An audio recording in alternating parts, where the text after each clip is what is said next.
Welcome, welcome, welcome, everyone. It is Wendy here once again with Raise the Vibe initiative. To those of you that are returning, thank you so much. I'm so happy you guys are here, and thank you for all of the amazing things you are doing through this incredibly interesting time on the planet. I have an incredible guest tonight, a very esteemed guest, David Sereda on the show tonight. David's got a very long and interesting background. David started appearing as a regular guest on Art Bell Radio in 2000, reaching Art Peak's audience as a favorite guest of over 10 million listeners per night. Since 2003, David became a regular favorite guest on a host of radio shows and is a favorite on GAIA TV. He has he has been featured on Dan Aykroyd's Out There and hundreds of radio shows and podcasts with so many different personalities. He was reaching over 20 million listeners per year for over the last 10 years. David started with Ancient Aliens in 2009 and was a regular host for UFO segments for Fox News Los Angeles. Bob Kivett UFO specials for Fox and appeared in Peter Jennings' UFOs. Seeing is Believing, TLC, Discovery Channel, MTV, CNN, Anderson Cooper, and many more. David started as a tree planter and physics student who became the director of the Los Angeles Tesla Foundation under MIT PhD Dr. Bogdan Maklich, under which he spoke in US Congress on nuclear fusion and other scientific discoveries. He's worked with Dr. Maglik on fusion power and landmine detection as president of High Energy Micro Devices in Irvine, California, circa 1990s. David has produced and directed multiple films: Evidence, The Case for NASA UFOs, Dan Aykroyd, Unplugged on UFOs, The Voice, Quantum Communication, Mona Lisa's Little Secret, Hope for Humanity, and is now working on completing Where To Next, The Afterlife Contact of Crystal Sereda, his late wife. He studied meditation with many leading spiritual teachers for over 45 years. He's received direct visions from Jesus Christ, Mother Mary, and Mary Magdalene, studied science and physics, and wrote many books, including Face to Face with Jesus Christ and Singularity. I am incredibly honored to have David here tonight. We are going to be talking about the Kali Yoga, New Earth. What are we dealing with? Is there an ascension happening on consciousness? How do we get from here to there? So I'm very excited once again to honor David. And without further ado, please welcome David Sereda. I'm raising a vibe.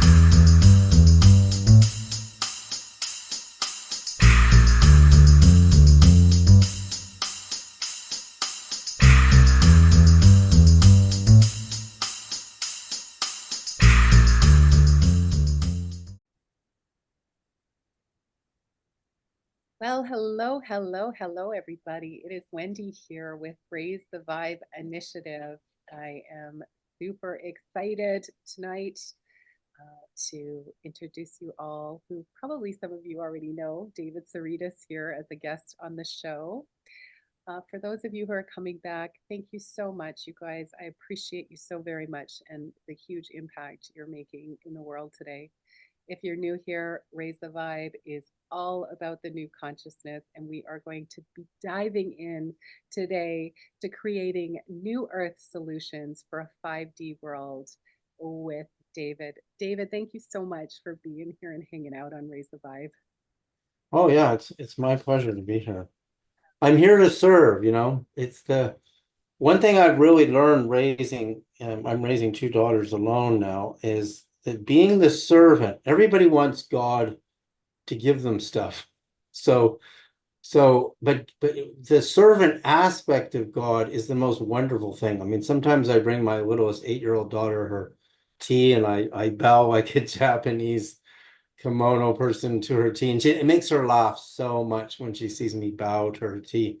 But I realize, I mean, a parent is a servant, and when you get in touch with your servant energy, it's so wonderful to see that that's what, when people address God, they're like, God, I need something. They don't say, God, could you rain bliss on me? It's usually money, and it's usually a manifestation, right? Because somebody's feeling they don't have enough, or they're trying to manifest a relationship or something like that. So that makes God the servant, right? But then to ask God to create, right? Because the goddess force is inside of us. It's constantly creating in servitude to what the creation needs to sustain itself. So when you get in touch with your own servant, you're your own waiter, and you're asking God to be your waiter or waitress. So it's quite amazing just to realize that. That's beautiful. Well, that sort of gets me thinking about what's happening collectively on the planet right now, and how wonderful it would be if we could sort of get to that 51% collective of service to others. Well, Right? see, I mean, I've been exploring and doing meditation techniques. I don't even like to call them techniques anymore, because eventually it becomes so, it's natural, it's nature to meditate. But eventually when you realize, when you start to get into true bliss consciousness, which is like natural DMT, you and I were just talking about this before the show, you realize you have to get to 51% positivity in yourself. And it sounds so little, but it's actually huge. Because when a person's in fear, okay, so fear makes us contract. So we could be afraid of an impending war, we could be afraid of just death, and we could be afraid of not having enough money, or we could just be afraid of being alone. So we have so many fears, and those are all negatives. So when you really look at how hard is it to even get to 49% positive, it's really hard, because you just have to let go and trust. And you see that when you're being pulled down, down, down, down, down, you're basically in what's you would really call negativity. So to have a positive affirmation, I mean, that's one technique, is to have positive affirmations. To say a positive statement on top of a sea of fear and negativity is really just, skimming the surface. So how does a person become 51% positive?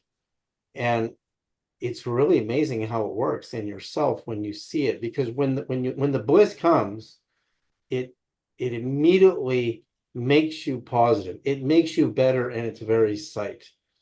So the bliss, which is perfect love, which actually permeates the whole creation all day long, you can't feel it when we're tight, we're fearful, right?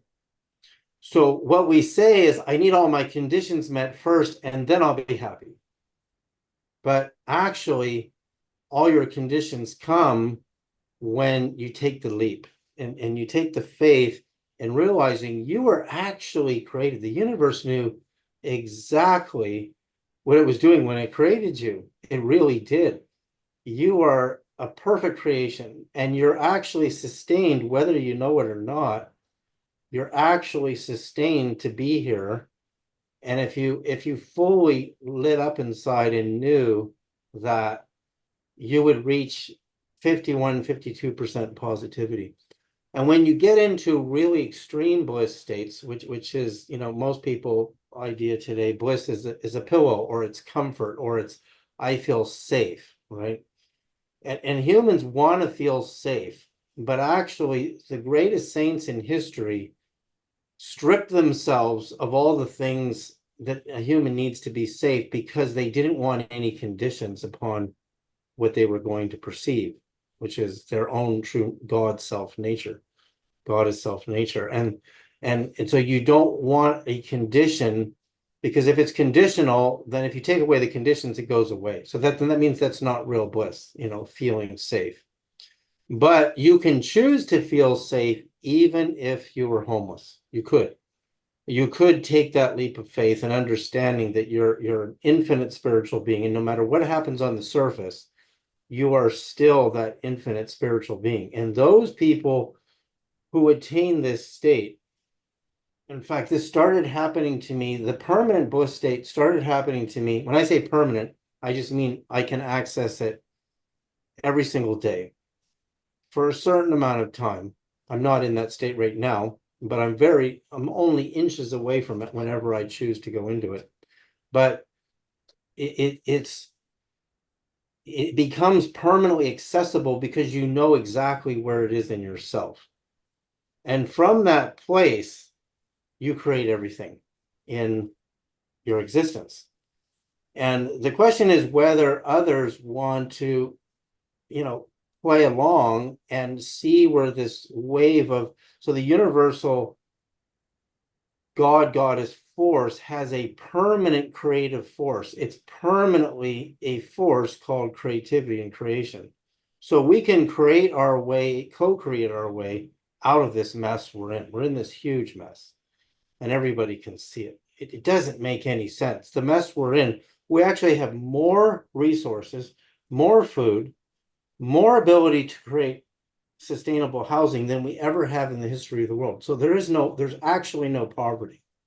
But our money system invented poverty when there actually is none.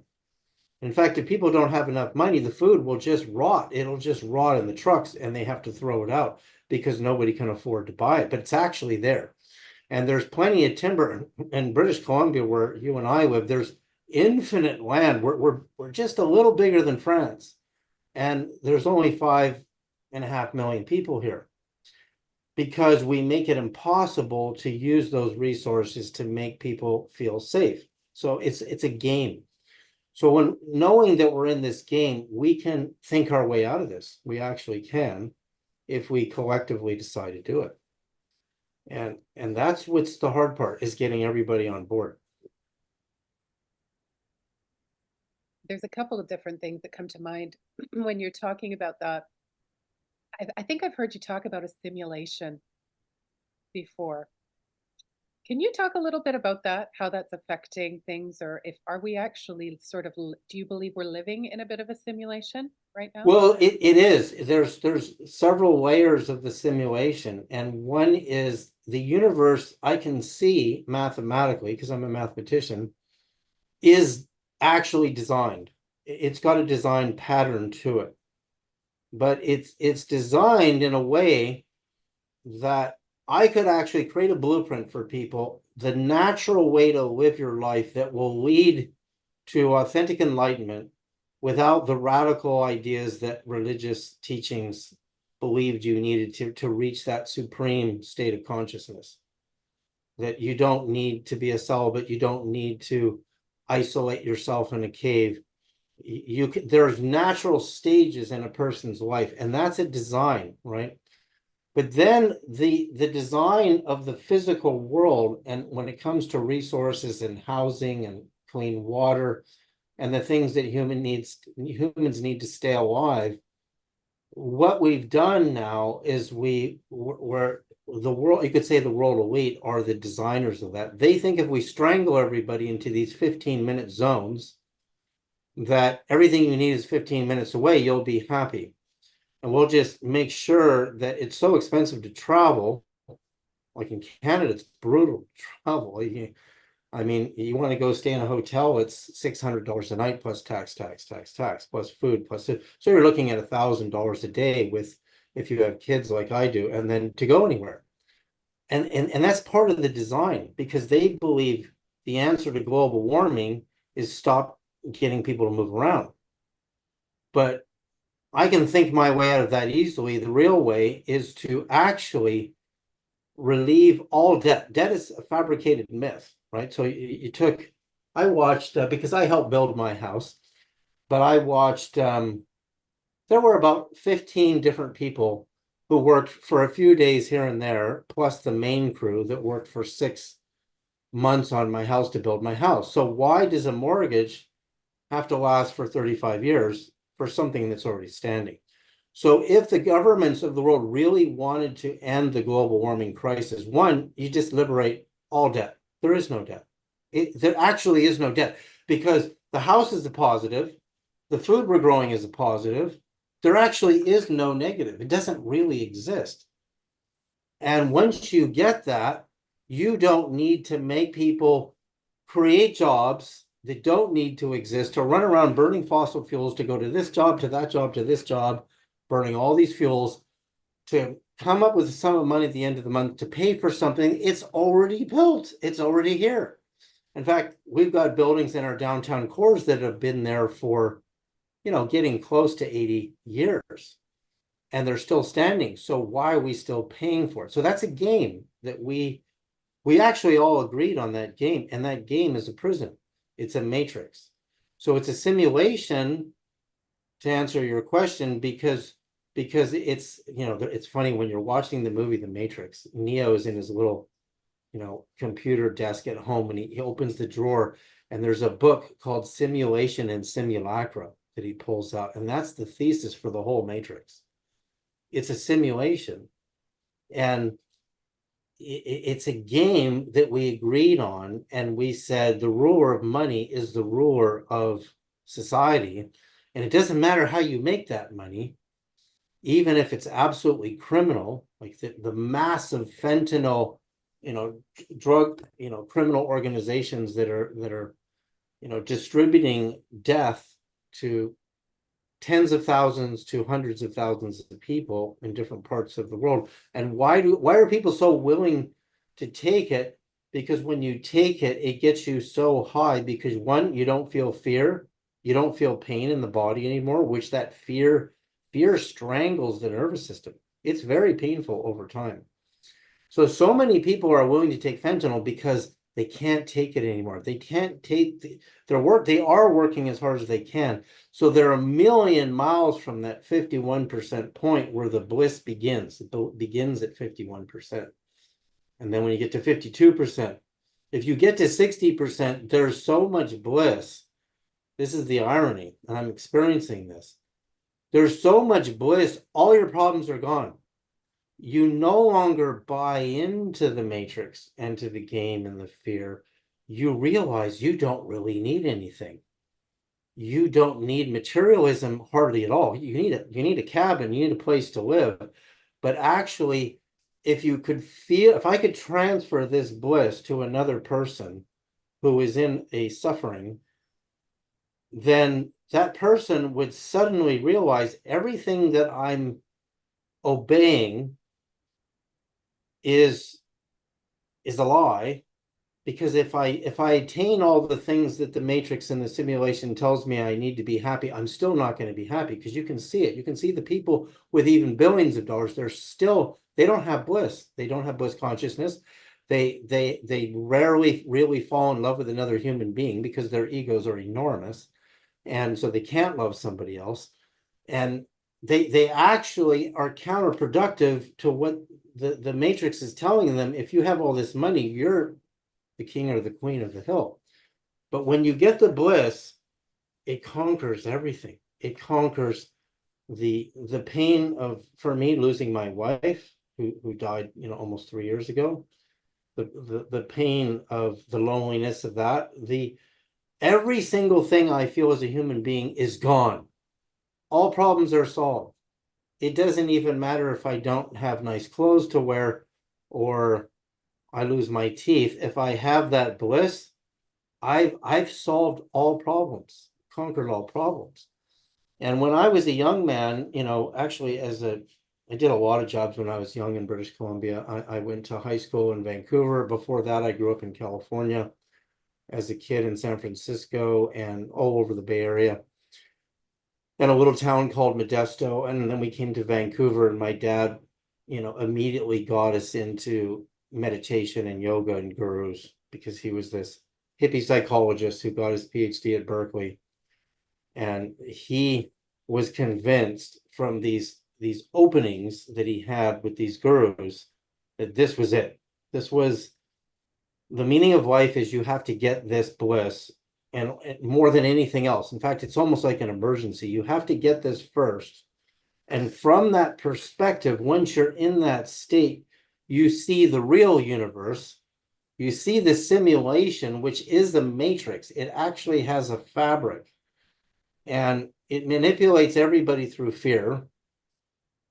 And if you don't buy into it, if you don't know there's bliss, if you don't know it exists and you don't know how to get it, there's not, if you disagree with the matrix and you get out of the system, you are in your mind, you're in for a terrible life of suffering. So most people, because of that fear, will agree to whatever it says you got to do to get the conditions met. Yeah, I think some people call them the elites. I prefer deletes personally. But there's been a lot of programming that's gone through the collective consciousness of humanity for so many years as well. So, breaking out of that system is somewhat an interesting process. But that actually makes me think about, we recently went through the Kali Yuga, Mhm. which suggests, I guess there's several different terminologies we could use there, but would suggest that we are heading into a golden age of awakening, which I certainly believe is happening. Mhm. Um, what do you think about that? Do you believe that these patterns have consistently played out for sort of eons, and what's happening now that's shifting us into this new consciousness state, into this quote unquote golden age or awakening? Well, first of all, for people to realize they're in a prison, their frequency must have risen, because you don't even know you're in a prison until your frequency has come up. And so if you're approaching 50%, or some people at 51%, some people at 60, some people at 70, then you know you're in the prison. And that's where we're at. There's this huge awakening where people finally can see that the matrix and the creators of the matrix have created a prison. And if a person is born in prison and they accept prison, they don't know they're in prison. So that's a huge step. It's a huge step to have seen that they've created this prison and I want out. And so you have in psychology what my dad says, you have the fight or flight mechanism, right? So the fighter will stay here and fight and try to create a new way for him or herself and friends and family and community. And the other one will flee. And the ones that are fleeing are taking fentanyl. Like in America, more people die every year of fentanyl than America lost per year in World War II. Yeah. More. And that's because they're not your fighters. They're very sensitive. They're very beautiful people. They have very beautiful souls. They're very gentle type people, and they don't want to fight. They're not that type of personality. So they will just check out. And so from suicides at 50,000 plus in America, plus over 100,000, drug overdoses, most of which is fentanyl, that's 150,000 people a year. That's a huge amount. And so to stay here and fight and try to transform this is, and then you have a percentage of those who are trying to do the awakenings and getting people to come to these practices and techniques and awakening techniques so that people can see. And there's a large percentage of people that took DMT based drugs to have that first awakening, but ultimately between breath work and doing frequency work, when I say frequency work, it's very specific frequencies musically that we work with. Like, my students have gone through the frequencies of all of the planets and then the pairedness of the planets, because the planets are actually in pairs. meaning they're almost like Venus and Earth is almost the same size and therefore the same wavelength and same frequency. There's just a shimmering difference between them. And Jupiter and Saturn are paired, Uranus and Neptune are paired, and Mars lost its pair because that's where the war in the solar system happened. And Mercury's pair is a real mysterious planet. So when you work with the frequencies of the planets, you reharmonize your nervous system with the actual harmony of the order that the poet Dante actually experienced. And when Dante has his visions, first he goes through the 9 levels of the Inferno, which is internal hell. And then he goes through 9 levels of purgatory means to purge, which is to cleanse. Purgatory is not a bad place. It's a place where you're doing a lot of cleansing, and there's 9 spheres of purgatory. And then when you enter the first paradise, when Dante enters the first, I mean, this is all in this film that I'm doing right now. I'm making this documentary film. And it's really amazing when you read the Paradiso right here. It is the most spiritual journey to read this book because one of the things Dante experiences as his beloved Beatrice is his spiritual guide through the 9 levels of paradise. Is the first paradise is Earth. And you don't see it when you're stuck in the prison in the Matrix, but this place is the first bliss. And Dante's really, really incredible at describing the different levels of bliss as a person, and as Beatrice takes him to a higher and higher sphere. So when he goes to Mercury, the bliss gets so much brighter than it was in the earthly paradise, Earth to the moon paradise. And then from Mercury, he goes to Venus, and the descriptions in Venus are just incredible. It's like the Garden of Eden all over again. And the bliss is so much higher in Venus than it was in Mercury than it was in Earth. And then he goes to the sun, actually, is the 4th. And when he's in the sun, he's describing with Beatrice is accompanied by these much higher masters from the higher spheres in the harmony of the order of the solar system, who come down to show people even more bliss. He always uses the word bliss, Dante, because when you get into a certain level of paradise, you think it can't get any better than this. Like this is incredibly good. And so when these masters come, they show you you're not even started yet. I mean, there's no end to how high this gets. So by the time Dante's in Saturn, the 7th level, what he's experiencing there, that's what's so amazing about Dante is his descriptions of the increases of the bliss and what he feels and the beauty that humans experience as they go through this path really makes you aware that there's a language there that we've lost, right? Because again, we're in this prison and we have to get out. And again, we've raised our frequency. We're ready to go to a 5th dimensional reality. And we need to know how we're going to do this. And I think what's missing is, and I've got to say, the Jews were really smart in this way, and so were the Mormons. They created their own banks.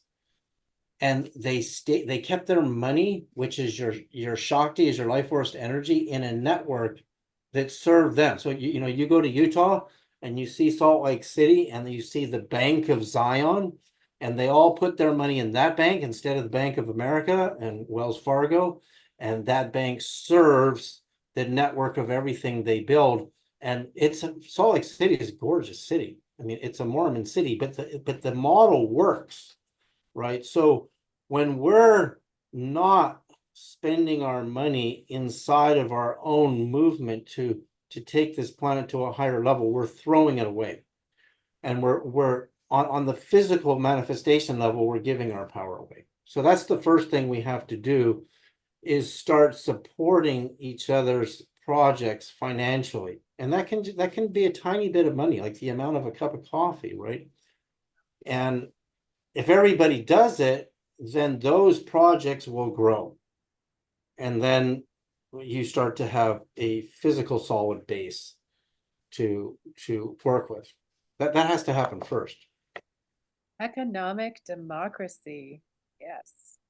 Yeah, it's an economic democracy. Like you're choosing where, like our money is so powerful, what you spend it on, you're making that grow. And if you say no to something that is going to bring enlightenment and you kill it, well, then it's not going to grow. Right. So that's part of it. When you go into the bliss consciousness, you see what is vibrating at this frequency that I can be a part of and serve inside of. Yeah, I love that idea. I'm actually very conscious about my exchange, how I exchange my energy, how I exchange, my money, my where it goes, who I'm supporting. Yeah, All things I think we need to think about, although I have thought a lot about what the fifth dimensional frequency, or the 5D Earth, so to speak, might look like in terms of monetary systems. And my belief would be that we really would not be requiring, I feel like money's an illusion. I mean, it's paper. Like it we is. It's a total illusion. Yeah. is it really worth anything? I don't know, right? But Right. but I think maybe metals and equal energy exchanges of services, these sorts of things are how I could see that we could evolve as a species in terms of what those types of things might look like. But on the intern, I suppose we still have to keep the lights on, right? Well, if you can do a lot of those exchanges, one thing you've done is you've eliminated the tax man. And because you're not using currency, and that system wants to tax everything. Like I had a package come from UPS today. The guy came up the steps. I was pulling weeds on the hillside, and it was a $67 import fee from UPS because my daughter bought a piece of clothing this big. And I said, send it back. The only way they're going to learn is if I don't accept that highly abusive import fee, right? Like that's as much as the clothing garment. That's 100% tax, right? So when I refuse it, they have to pay for the shipping to send it back to the retailer, and then they have to eat it. I mean, until they get the message, right? The government just thinks they can just tax us more and more and more and more and more, and they're killing. I mean, why? Like in the 1970s, and when I first came to Vancouver, it was like 1972, coming into 1973, and people were so much happier looking, and you could live in a place just doing any job, just any job. And growing up in the 60s, I remember my stepfather, when my mom divorced and remarried. I mean, he was going to school to become a teacher, and he had a job as a photo clerk at a drugstore, a Thrifty's drugstore, just taking people's film in. And we lived in a big house in the Berkeley Hills. Like, you know what I mean? All you had to do is have a job. Now, if you have a job, you still will not get a life. That's how bad it's gotten.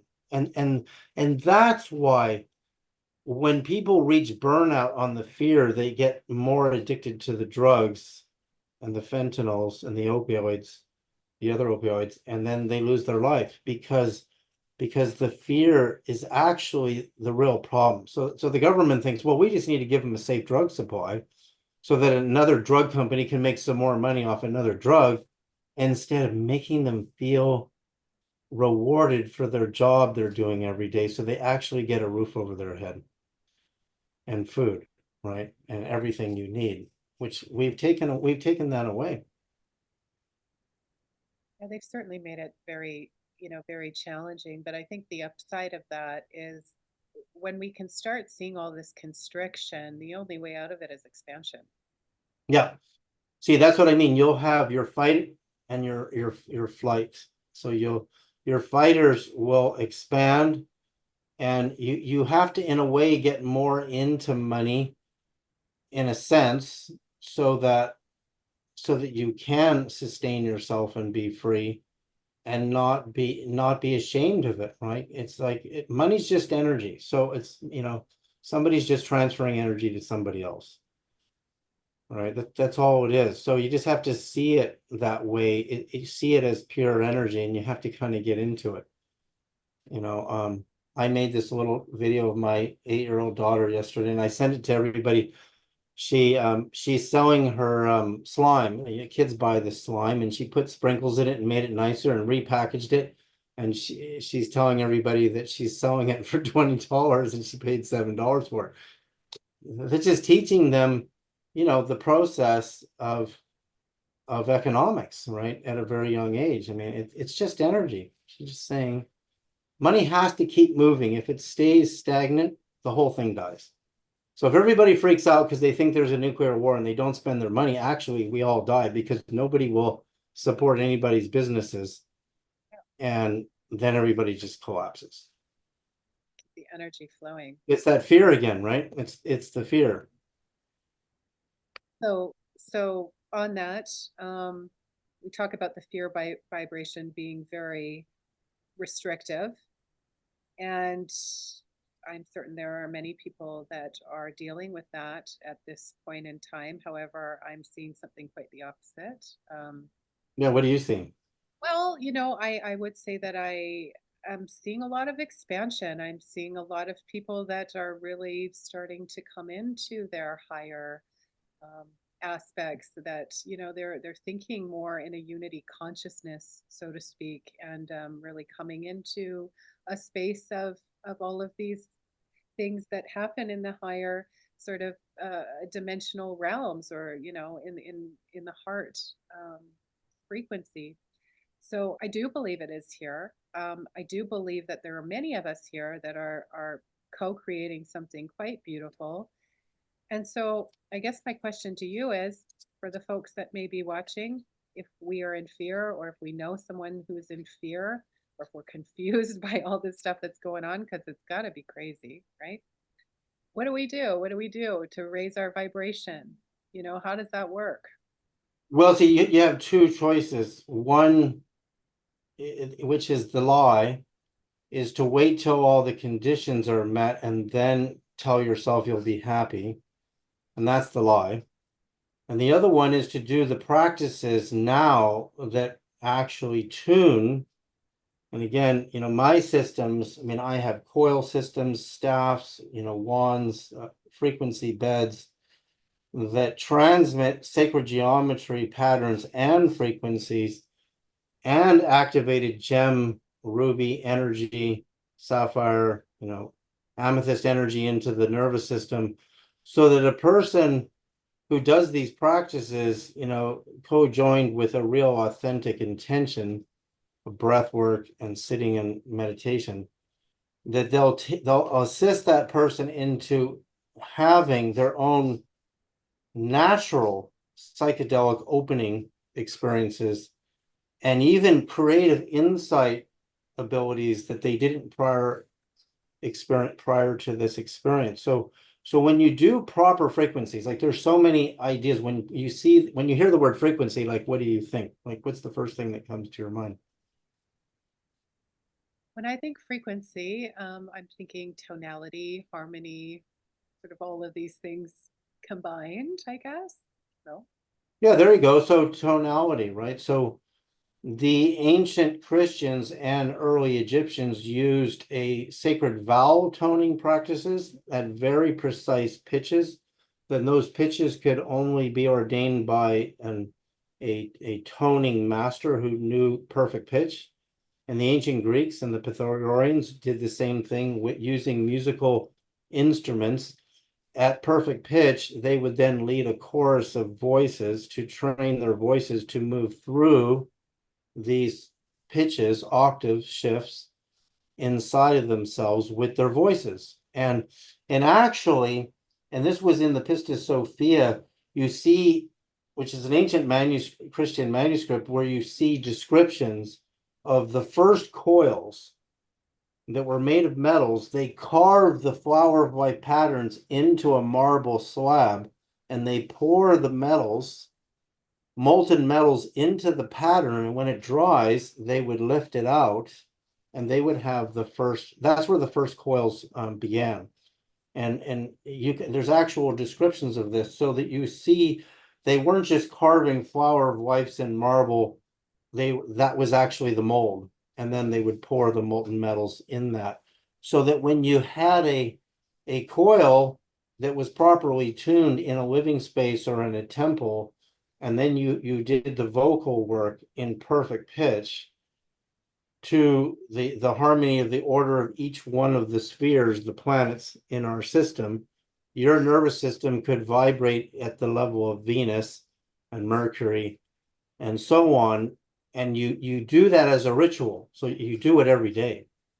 And when you do it every day for years and years and years, you start to, like I remember this in this past winter when we were doing the frequencies of the planets. We spent 2 weeks on each planet first.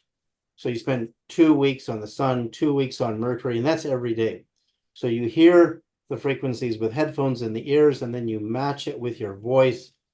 And it felt like every time suddenly it's like there was no space. I was actually on that planet and feeling like, you know how Gaia, Earth just has a certain feel to it. You can't describe it because it's a feeling. You take your bare feet and you walk on the grass and the wind's blowing. Earth just has this really easy, relaxing feel. Well, it turns out the frequency of Earth and the way you determine the frequency of a planet is you take the circumference and you measure that. So if I measure the circumference of the Earth in meters, I take the speed of light in meters divided by the circumference of the Earth in meters, and that's my base frequency for my planet. And then I build in octaves or musical fifths and musical sixths into that, and I have a whole music scale around that planet. And that's what we work with.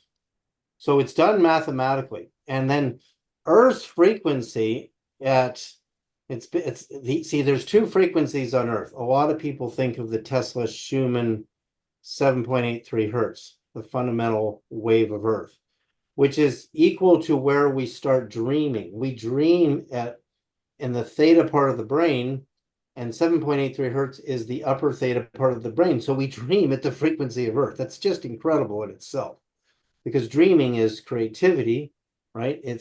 It's not only creativity, it's input and exputing, because we also dream our fears, we dream desires, and we also dream in a creative sense. Like if you're going to invent something like this microphone, which is a really good microphone, somebody had to dream that up, right? And we're constantly dreaming things into creation, right? I mean, this didn't just come out of the ground. I mean, somebody had to dream it up, and somebody had to dream up an electric car, and somebody had to dream up painting and how to make a building beautiful. So when we go to the frequencies of the planets, I mean, to my astonishment, at the time of Dante, there was no discovery of Uranus, which used to be, and the Greeks called it Uranos. There was no such discovery. And in fact, in the Christian Bible, which was originally written in Greek, the New Testament, the word for heaven is Uranos. And to a Greek writer, Uranos doesn't mean heaven in English. It means the god, very, very similar to the the Egyptian goddess Nut, who's the god of the skies. But Uranos is an actual god who's a male deity that creates the all-seeing eye. In Greek is the Cyclops. It's kind of a strange looking thing because it's just a big eyeball. But in the Egyptian, that's the all-seeing eye of Horus, right? Which is the infinite witness of pure consciousness, the actual witness part of the universe. And then from there, Uranos creates the Titans, who then create the Olympians, and Zeus becomes the chief Olympian god who usurps and conquers his parents, which is Kronos and Rhea. Rhea was his mother, and Kronos was his dad, and he establishes a new order of gods and goddesses. And they, together with Earth in the Greek myths, created the human race. Now, what's funny is there's a Christian manuscript called the Apocryphon of John, where Jesus appears to the apostles after the crucifixion and tells the same story. That you were physically created by a whole group of demigods. And the chief of those gods is not really God, but he thinks he's God. He's like Zeus. And then when we were being created, Jesus says, the supreme God planted this luminous seed in every one of us that allowed us to surpass our physical creators, which means the supreme God did create us. And the Zeus god, who has many different names in the Christian Gnostic, such as Yaldabaoth, got jealous. And we were cast to the lowest region of matter. That means there's a code on the atom that cast us down so that we couldn't see the real universe.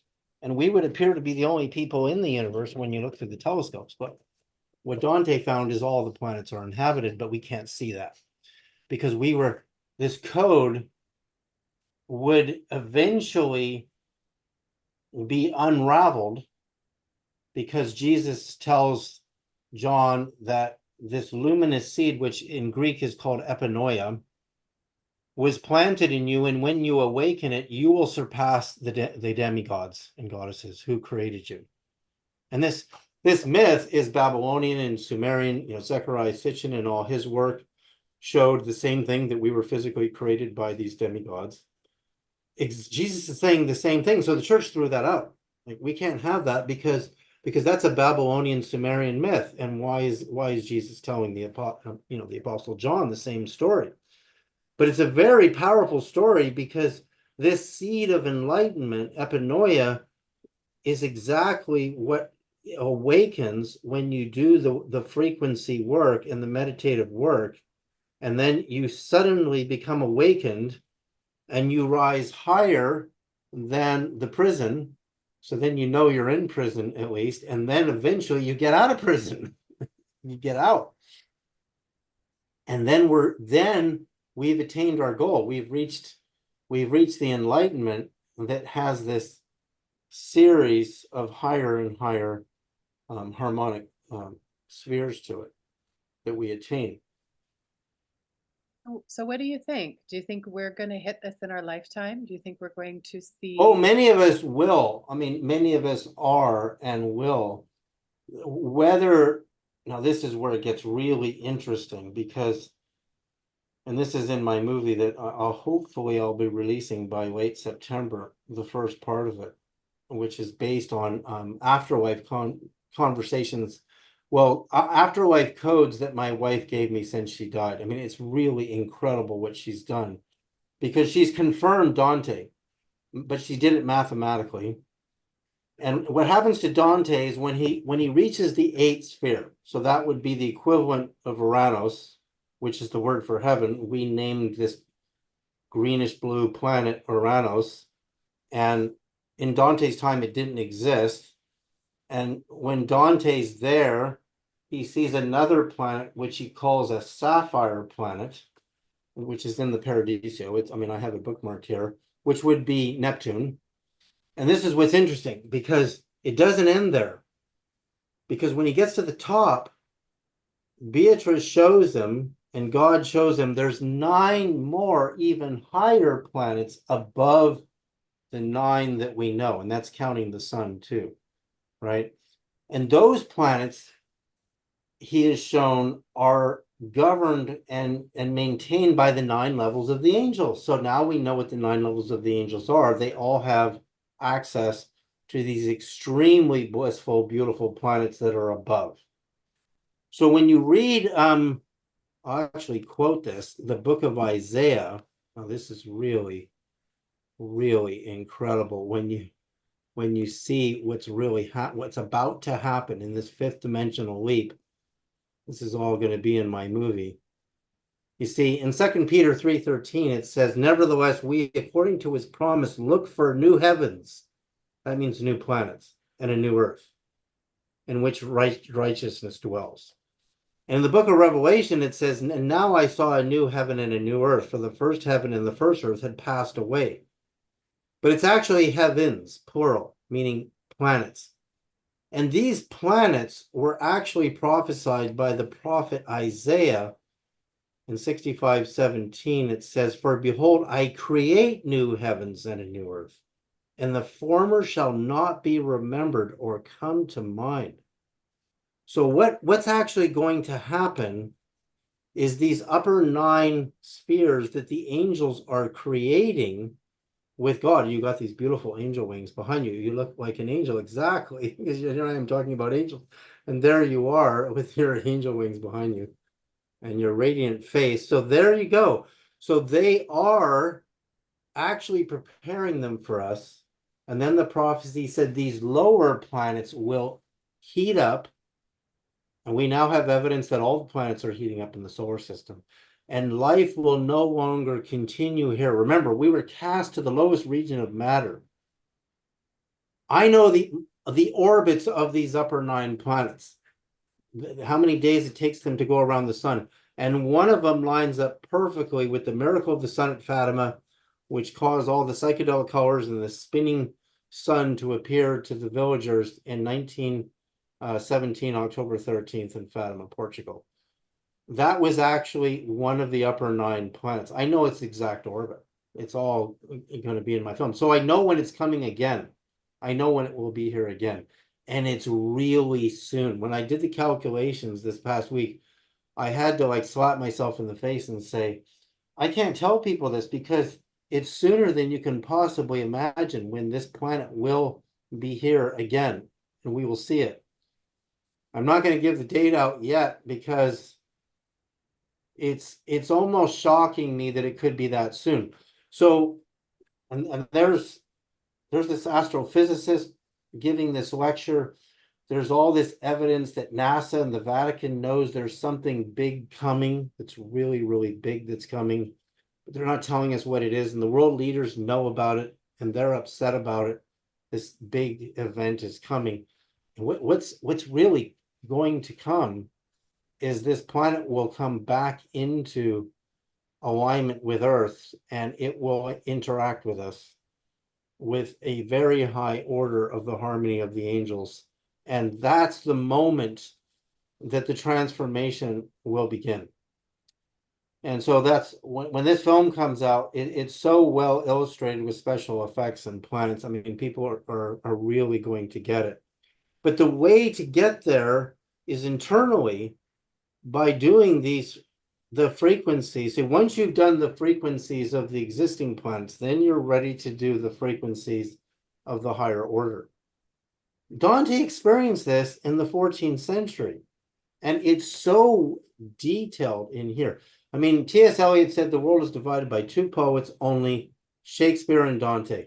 So, but nobody reads Dante because Dan Brown did, he did the Inferno, right? So that's hell. So they think, yeah, Dante wrote about hell. He found popes and corrupt Catholic priests were in hell. And so he got into trouble. They kicked him out of Florence. He's one of the most famous writers of his time, selling, tons of copies of his literary works. He was very wealthy, but he was no longer allowed to live in Florence because he reported seeing corrupt popes in hell. And they didn't want him proliferating that literature around the empire. So therefore, he continued his work and he had these continuing visions. I mean, his whole story would take me a long time to explain it, but it's really a love story. So Dante, as a young teenager, sees this beautiful girl, Beatrice. She's only 13. And he goes into this trance, because he's in love. And in this vision, Jesus picks him up and he tells him that she is your beloved. And he's so excited because he thinks he's going to marry her. And so he would look at her and she doesn't even notice him. Like, she's like, what are you doing? She can't connect with him and he can't connect with her. And he thinks Jesus must have been out of his mind because he's so in love with her, but she doesn't notice him. And then she dies of the influenza. And he's really mad. He thinks Jesus has made a big mistake. I mean, she's dead. I'm not going to marry her. So Dante marries this other woman that he doesn't really love and has kids with her. And he has the visions that the poet Virgil, who wrote the Aeneid, is his tour guide through the 9 levels of hell and the Inferno. And he writes that. And then he has to go through the 9 levels of Purgatory with Virgil, the poet. And then when the Paradiso begins, Beatrice appears to him in this shining light and radiant beauty and bliss. And she is his guide. And she's going to take him all the way. So the prophecy is fulfilled. So it's a love story, right? If Beatrice didn't take him, the Paradiso would not be here today and have survived to tell us the story. But nobody knew when Dante's describing there's 9 more heavens above. Like, astronomers don't know what that means because they don't see them.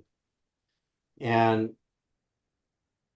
it's really incredible because when you can do the math like I can, the miracle of the sun at Fatima was perfectly in harmony of the order of one of the 9.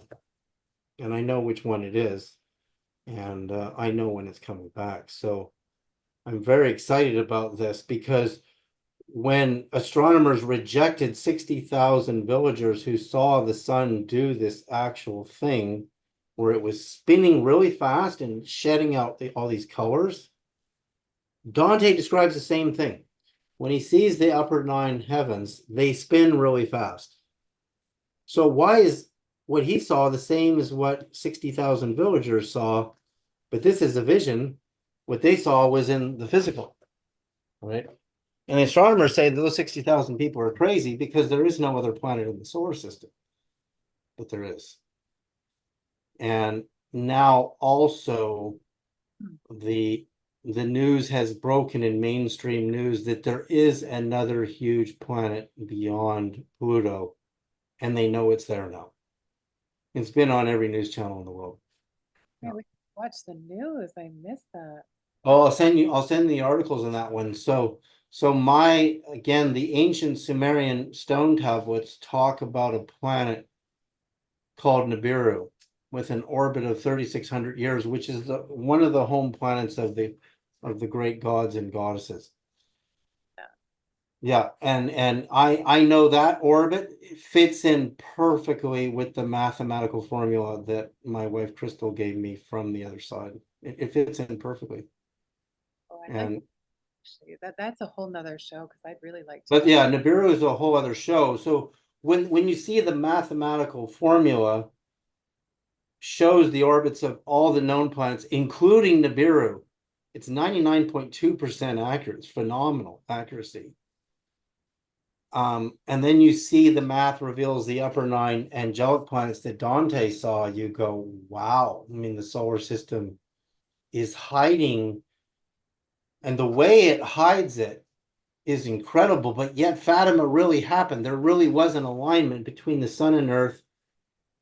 It's called a transit, and it wasn't a transit of Venus. It wasn't a transit of Mercury. It's a transit of a planet that they don't know about. So they just can't accept it because they're mathematicians and they only detect what they can see with a telescope. But we know it's there. I'm very excited by all of this. So we're going to have an interaction with that. And the moment of that interaction and alignment fulfills the prophecies of Isaiah. Look for new heavens and a new earth. So don't look at these planets. These ones are going to heat up. In fact, actually, in the book of, it says right here, 2 Peter 3:10 through 12. But the day of the Lord will come as a thief in the night, in which the heavens will pass, heavens means planets, away with a great noise, and the elements will melt with fervent heat. Both the earth and the works that are in it will be burned up. You see? So the heavens, meaning planets that we see, will be dissolved, being on fire, and the elements will melt with fervent heat. This is written. And see, again, an astronomer, and this one astronomer, I'm trying to remember her name, who's lecturing about this, showing you proof that all the planets are heating up right now. And there is no global warming caused by the burning of fossil fuels. And, not that I don't like electric cars, I have one. It's not very good in the snow, but I put it away in the wintertime. But I love zipping around town in my little electric car. I'm just saying, yes, we want clean water. We don't want fossil fuels in our water supply. We want to go to the next level. But at the same time, what the prophecy is saying, and actually Chief Seattle's speech, I remember his speech also talked about this, that there will be no trees. It will all burn to the ground. There'll be nothing left on the face of the earth. And then the new earth. The new earth is a leap. You see, it's our bodies will be transformed in a twinkling of an eye, will be raised up. And those people that are stuck in low consciousness, and then they know who they are, they won't get to, will be, it's like a filter, you know, the higher ones will go higher and the low ones will stay together, and they won't be able to use us anymore and abuse us anymore. We get to live in the higher order of the new 9 planets that are being prepared by the angels right now. Will no longer be a food source for the delete. But yeah, I wondered about how that whole frequency thing worked, because when you're explaining that to me, how I've tried to understand it in my mind is that there is, people are going to sort of go where their vibration is going to allow. Exactly. Exactly. I mean, I guess we're all energy and frequency, so we'll end up whatever is in alignment with where we are vibrating. And then there's obviously people that are going to choose, that their soul is choosing not to evolve, not to raise the consciousness, not to vibrate higher. Could that possibly be then the fate, perhaps, of people who are choosing a darker path? Or, I don't want to judge. Well, see, the universe, what Dante says in here in the Paradiso is what differentiates one soul from another in paradise is how much bliss they can withstand. So there's no judgment. The question is, you can go up, like let's say, and I've actually experienced this, you can go up to a higher sphere of bliss, a higher planetary sphere of bliss, but you may go, whoa, I'm not ready to love everybody this much. I think I want to shrink my aura down and go back down here. And that's what he describes in here. He said it's not a judgment process. It's you just know where you're comfortable. You can venture higher than you're accustomed to, and eventually you'll say, okay, I'm ready to be up here now. I'm ready to be at this higher level. But when it comes to the inferno, the hell realms, those are really low vibrational souls that rape and pillage and they exist in the church. I mean, if you've seen Vatican Girl on Netflix, I mean, that's a devastating series to watch. It's not, you can't, no one on earth has the power to judge. The universal vibration simply knows the vibration of each individual, and it knows where they belong. And for those souls that want to vibrate from the perspective of a thief or a rapist. I mean, there's many kinds of rape. I mean, there's sexual rape, but there's also financial rape. There's just energetic rape. They're vampires, those souls. So they just simply won't be able to vibrate, and they go down into the inferno. I mean, that's where they go. And you can't do it. You can't do anything about it, like to have mercy or try to save them. You can't, because they have just as much of a chance as anybody to vibrate higher. They just won't do it. And if somebody won't do it, you just have to detach and say, okay, you're just not ready. You're going to go down with the lower part of the creation. And that is another part that Dante mapped very clearly. And it's sad that certain souls just don't get it, that we're actually meant to live in a state of love and bliss and harmony. We're not really meant to be beaten and abused and tormented. We're just not meant to, we're not meant for that. But the souls that pervade that consciousness and hold that in place, they're the prison guards of the matrix. They're the ones who, like, I really look at this. Like I look at prostitution, for example.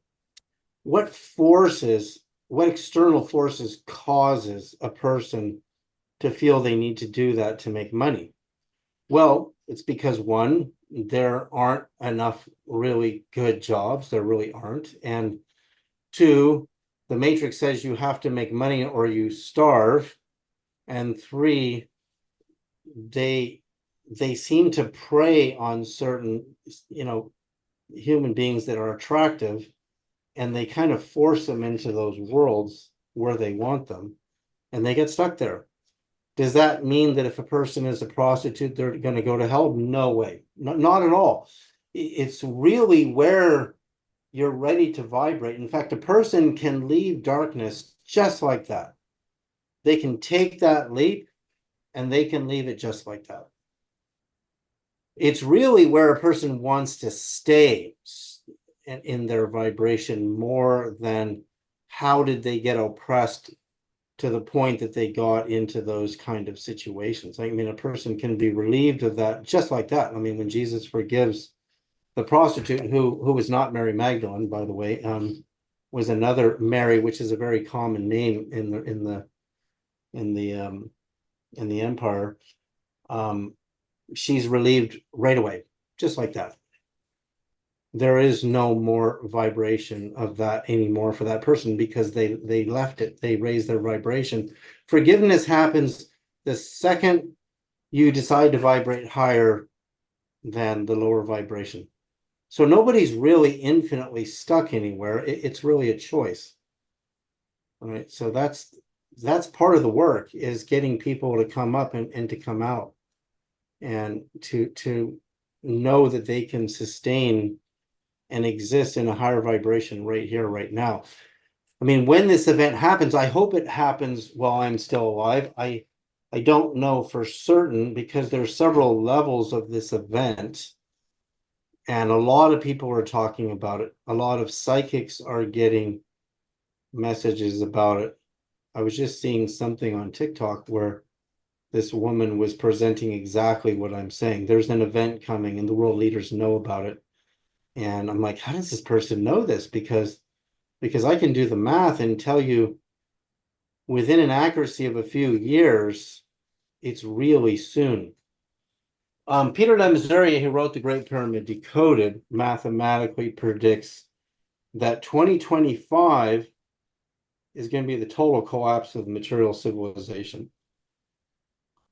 But that in 2035, in October, he's got a whole list here.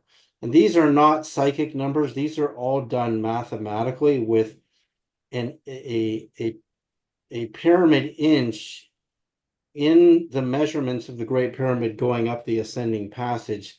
He measures the timeline, and this is 2025 plus or minus 3 years. By then, the material civilization will collapse.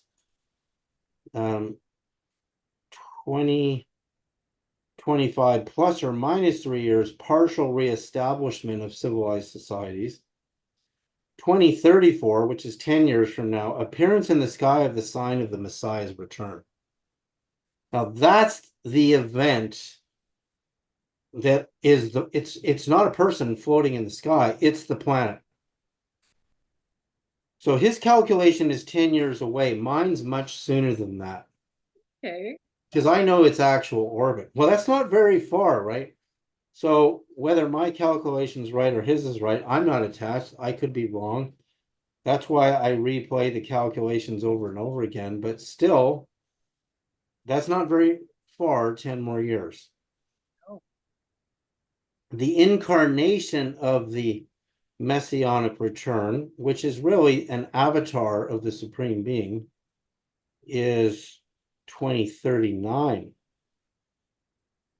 So this is all within 20 years, right? Wow. And this is done mathematically. You have to understand how he does it. Lemsurier, he wrote The Great Pyramid Decoded. Oh, you are so interesting. Oh my gosh.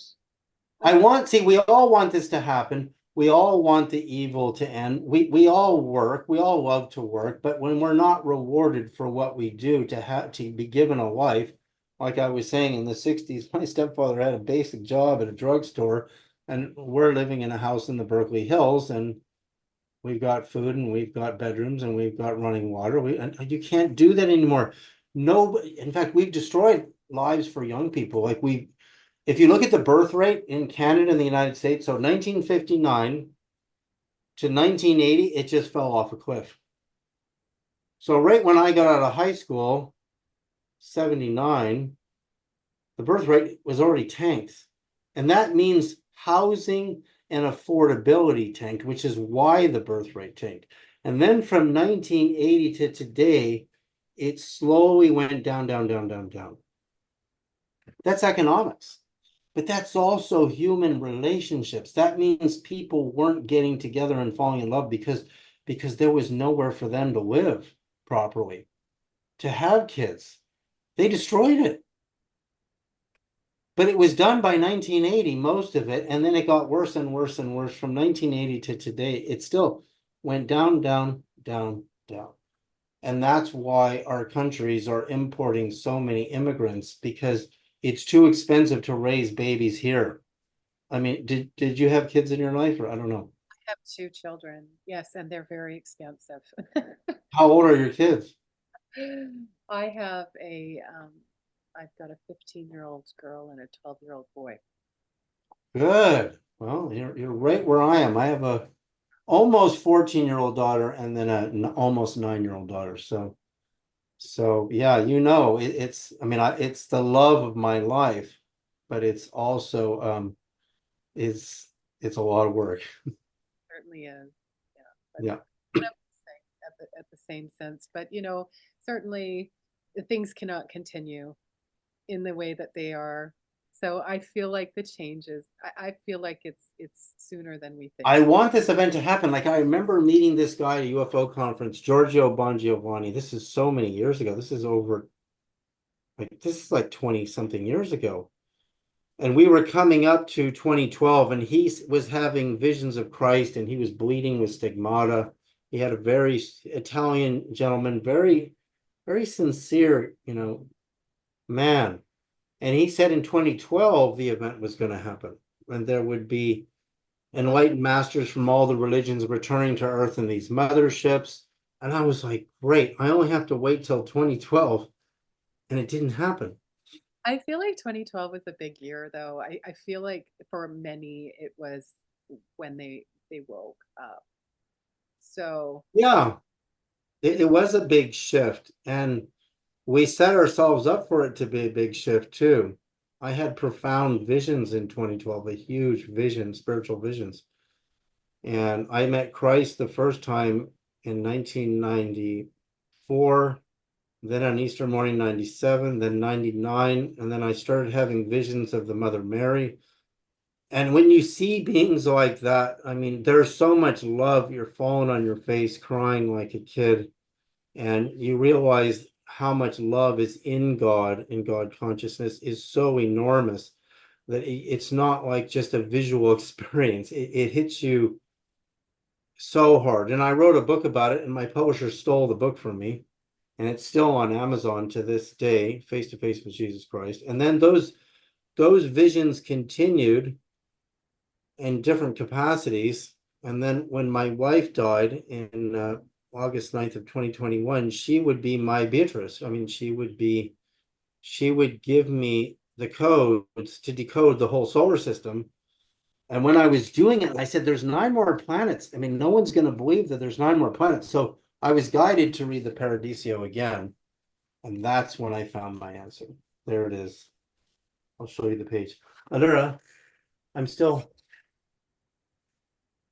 that's my daughter. Show her. I don't have my phone. always want the phone. Oh, let me show you the actual verse. So when you read Dante, I don't know whether it's actually too cloudy to go on the boat. So here it is, Canto 28 in the Paradiso.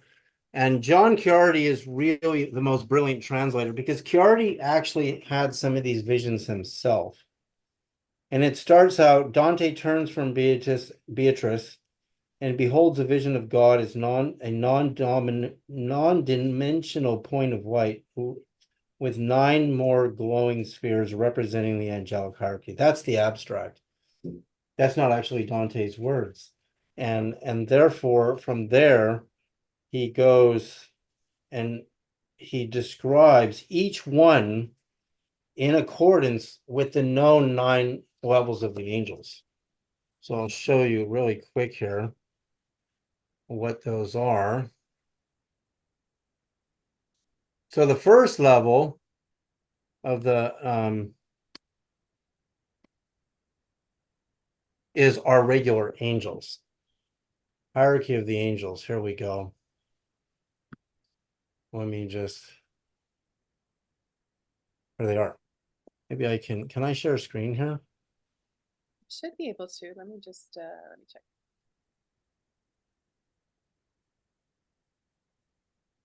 You should be able to.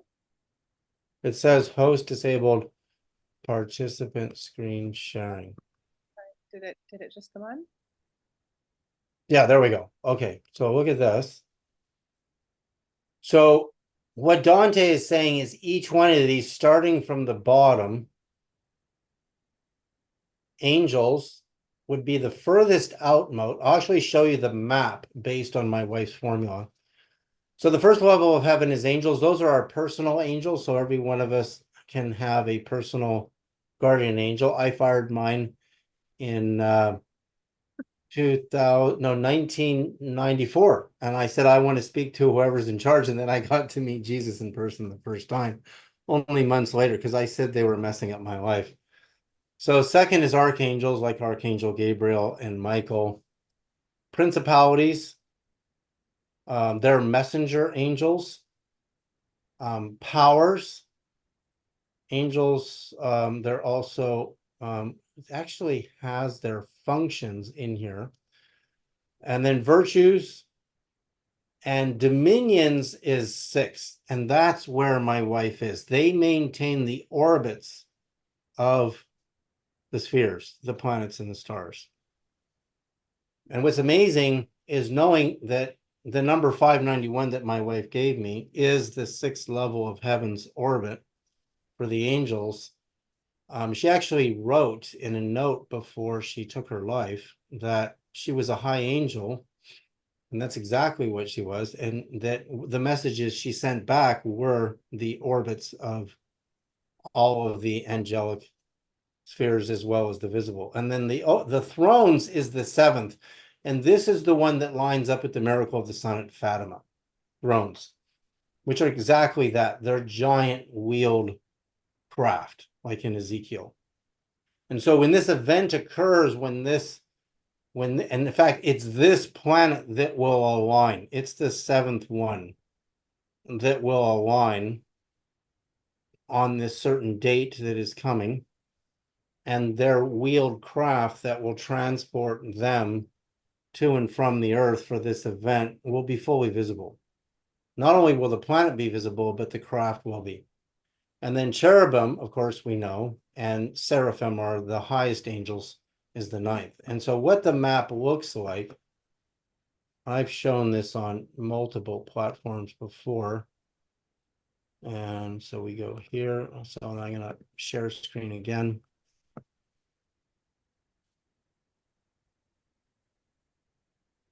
See, this is the model, and these numbers are the numbers of in Earth days of how many days it takes that to go around the sun. So I take the number 591 because my wife calls out my name like an angel. Like it was so loud in the hotel room. And I knew to count from the day she died to that date, which was March 23rd, it had been 591 days. So 591 days divided by the golden ratio, 1.618, in its long form, is exactly the orbit of Earth. I was astounded. They did it on a calculator. It's astounding. Divided by the golden ratio again was Venus. Divided by the golden ratio again was this planet of 139.51 days. divided by the golden ratio again was Mercury, divided by the golden ratio 2 more times, and I came to planet Vulcan, which astronomers discovered in the 19th century. But Vulcan would appear and then become invisible, a whole planet becoming invisible. So they rejected it as a planet, but yet they were seeing it in their telescopes, and then it disappeared. So they didn't know what it was. So this planet here, with an orbit of 139.51 days, matches the whole events at Fatima perfectly. And the day Jesus ascends, which is 40 days after the resurrection, perfectly, including St. Francis's Ascension Day, perfectly. So it's a whole lesson to take a person through that, which is why I'm making a movie about this, because they'll be able to see it with, special effects and animations. And you take 591 times the golden ratio, and you'll come to the dwarf planet Ceres. You'll come, actually, first you come to Virtues, which has an orbit of 956 days, the accuracy of the dwarf planet Ceres, which is a known physical planet. And then you'll come to Powers, and you multiply by the golden ratio again, you're at Jupiter's orbit. And then you come to Principalities, multiplied by the golden ratio again, we hit Saturn, and then we hit Archangels, and then we hit Uranus, and then we hit Angels, and then we hit Neptune. It's perfect. All with those two numbers, starting with my wife calling out my name at 591 days and the golden ratio. I did all of this. And this is impossible. And more impossible is this planet 13951 is coded in the Great Pyramid. It's also coded in Stonehenge. It's a whole presentation to show people where it is. Stonehenge was tracking it. And so was the Great Pyramid. It was tracking it.